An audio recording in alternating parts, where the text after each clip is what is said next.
Hello dear students, hope you all are doing well. Today's e-learning class is about beautiful green colored gem emerald.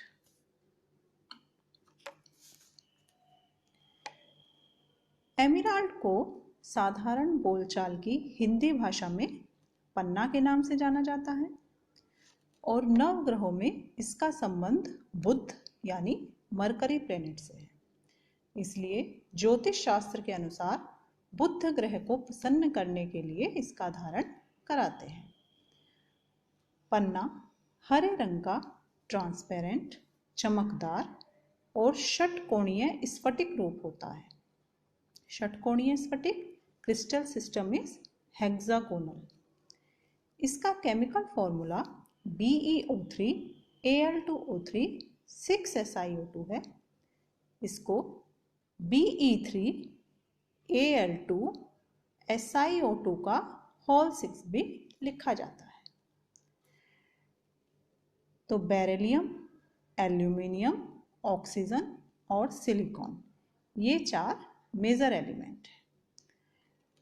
इसका हरा रंग chromium के कारण होता है जो ट्रेस एलिमेंट के रूप में पाया जाता है। पन्ना की एक जाति समुद्री जल जैसी आसमानी वर्ण की दिखाई देती है जिसे एक्वामेराइन कहते हैं।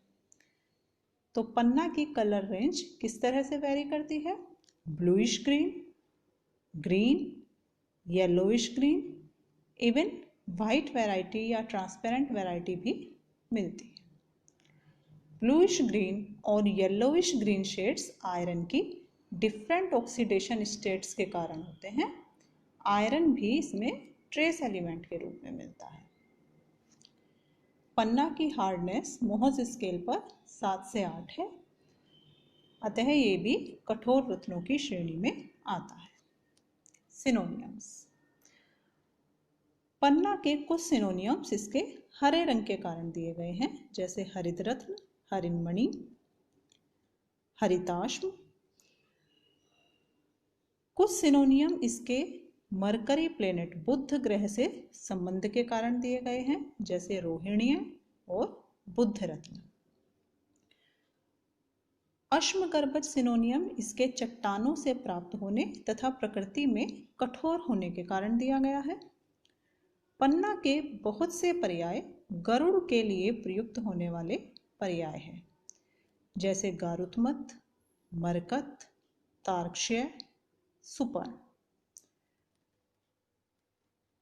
गरुड़ सर्प के शत्रु है। गारुत्मत का संस्कृत भाषा में एक अर्थ दिया गया है विषनाशक, जो विषनाश का कार्य करे। One who performs as anti-poison or a kind of antidote। चरक संहिता में भी पन्ना को विषग्न गुण का संदर्भ मिलता है, इसलिए गरुड़ के पन्ना के लिए भी प्रयुक्त हुए हैं।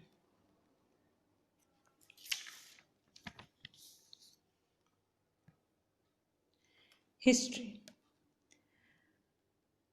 महाभारत और श्रीमद् भागवत में पन्ना के धारण के बहुत से संदर्भ मिलते हैं, लेकिन चिकित्सकीय उपयोग का कोई निर्देश नहीं है।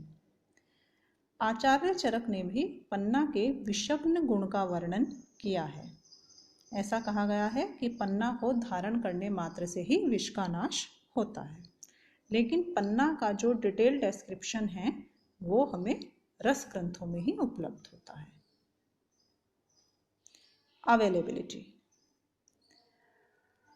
पन्ना Colombia, Russia, China, central Asia, Egypt और इंडिया से मिलता है।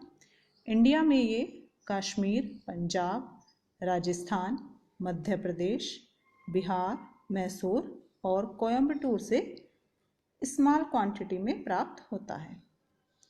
This is the image of raw emerald before any cutting and polishing, and in this image you can see the emerald rock. Varieties। Ayurvedic text में पन्ना की किसी variety का वर्णन नहीं किया गया है, लेकिन मॉडर्न लिटरेचर जो है उसमें इसकी 3 वैरायटीज मिलती हैं, जो है ग्रीन, ब्लूइश और वाइटिश। इसमें से ग्रीन वैरायटी को सबसे अच्छा माना गया है। Acceptable variety. रसरत्न समुच्चय के अनुसार हरित वर्णम गुरु स्निग्धम स्फुरत रश्मिचयम शुभम मसरणम भासुरम ताक्ष्यम गात्रम सप्तगुणम स्मृतम। Tarkshya of superior quality should be green. जैसे आपको पहले बताया था, ग्रीन वैरायटी बेस्ट मानी गई है और उसी के अकॉर्डिंग इसकी कॉस्ट या इसकी वैल्यूबिलिटी भी कलर पर डिपेंड करती है। So it should be green like grass, leaf of banana और bamboo. It should shine like sun rays, should be smooth, brilliant, heavy, big and without holes and bubbles. Further, it should resemble peacock's neck in color and appearance. So these are the features of acceptable variety of emerald. Now शोधन। रसरत्न समुच्चय में जो रत्नों के विशेष शोधन का संदर्भ दिया गया है, उसमें पन्ना के लिए कहा गया है तार्क्ष्यम गो दुग्धकेश तथा, अर्थात तार्क्ष्य का शोधन गो दुग्ध के द्वारा करना है, दोला यंत्र विधि से स्वेदन करके। सेम इसी तरह का रेफरेंस हमें 20वीं शताब्दी की रसतरंगिणी में भी मिलता है। सुरभि पयसा यामम दोला यंत्रे विधानतः विपाचितम मरकतम विशुद्ध्यति सुनिश्चितम। तो पन्ना के शोधन के लिए हमको गो दुग्ध में दोला यंत्र विधि से 1 याम 3 आवर्स तक इसका स्वेदन करना है। और शोधन के लिए, शोधन या मारण के लिए हम कभी भी जो रत्न धारण योग्य होता है उसका यूज़ ना करके रत्नों की स्क्रैपिंग्स का या फिर जो दोषयुक्त रत्न होते हैं उनका प्रयोग करते हैं। मारण। पन्ना का मारण जो रत्नों की सामान्य मारण विधि बताई गई है उसी के अनुसार होता है, जो पहले भी हम पहले के प्रेजेंटेशन में भी डिस्कस कर चुके हैं। इसे जल्दी से देख लेते हैं। लकुच द्राव संपिष्टे शिलागंधक तालकहे वज्रम विनन्य रत्नानि म्रियन्ते अष्ट पुटः खलु। तो शुद्ध रत्न जो है उसके समान भाग मनःशिला, गंधक और हड़ताल मिलाना है। भावना के लिए हमें लकुच स्वरस यूज करना है और फिर चक्रिका बनाकर शराब संपुट करके 8 गजपुट की अग्नि देनी है। तो इससे पन्ना की श्वेत वर्ण की भस्म तैयार हो जाती है। पिष्टि। पिष्टि निर्माण के लिए भी हमें सामान्य पिष्टि निर्माण का जो प्रोसेस है वही फॉलो करना है। उसके लिए हम शुद्ध तार्क्ष्य को पहले फाइन पाउडर में कन्वर्ट कर लेते हैं और फिर उसका गुलाब जल के साथ 3 दिन तक तब तक मर्दन करते हैं जब तक हमें एकदम सूक्ष्म स्निग्ध रेखापूर्ण पिष्टि प्राप्त हो जाती है। पिष्टि का कलर जैसे पहले डिस्कस हुआ था, रत्न का जो शेड होता है उसकी बहुत लाइट शेड में हमें पिष्टि मिलती है। Therapeutic use. ज्वर छर्दी विष श्वास सन्निपात अग्नि माध्यनुत दुर्नाम पांडु शोफग्नम तार्क्ष्यम ओजो विवर्धनम मरकतम विषग्नम ही शीतलम मधुरम रसे अम्ल पित्त हरम रुच्यम पुष्टिदम भूत नाशनम।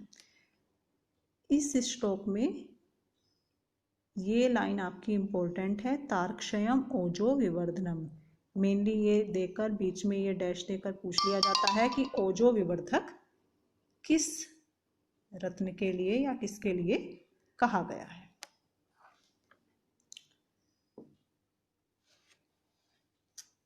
तो पन्ना मधुर रस और शीतवीर्य होता है, मधुर रसे और शीतल होता है।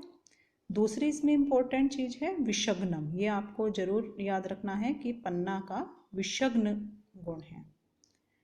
यह ज्वर, छर्दी, विष, श्वास, सन्निपात, अग्निमाध्य, अर्श, दुर्नाम शब्द जो है वो अर्श के लिए यूज होता है। अर्श, पांडु, शोफ, इन सब रोगों को दूर करता है। और तार्क्ष्यम ओजो विवर्धनम इन सब रोगों को दूर करके यह ओज की वृद्धि करता है। इसके अलावा ये अम्ल पित्त को दूर करता है, शीतल है, और भूत बाधा को नष्ट करता है, रुचिकारक रुचि को बढ़ाने वाला, और पुष्टिकारक पुष्टिदायक है। Dose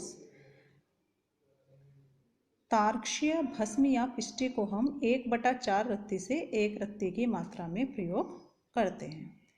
main formulations of Tarkshya are Navratna Rajmriganka Ras और रत्न भागोत्तर रस। ये 2 योग ऐसे हैं जिनमें प्रायः बहुत से रत्नों का यूज हुआ है और आपको ये सभी रत्नों में कॉमनली मिलेंगे। मणिपर्पटी रस, जवाहर मोहरावटी और याकुती। This is all about Tarksha. In next lecture, we will discuss about Pushpara. Thank you so much.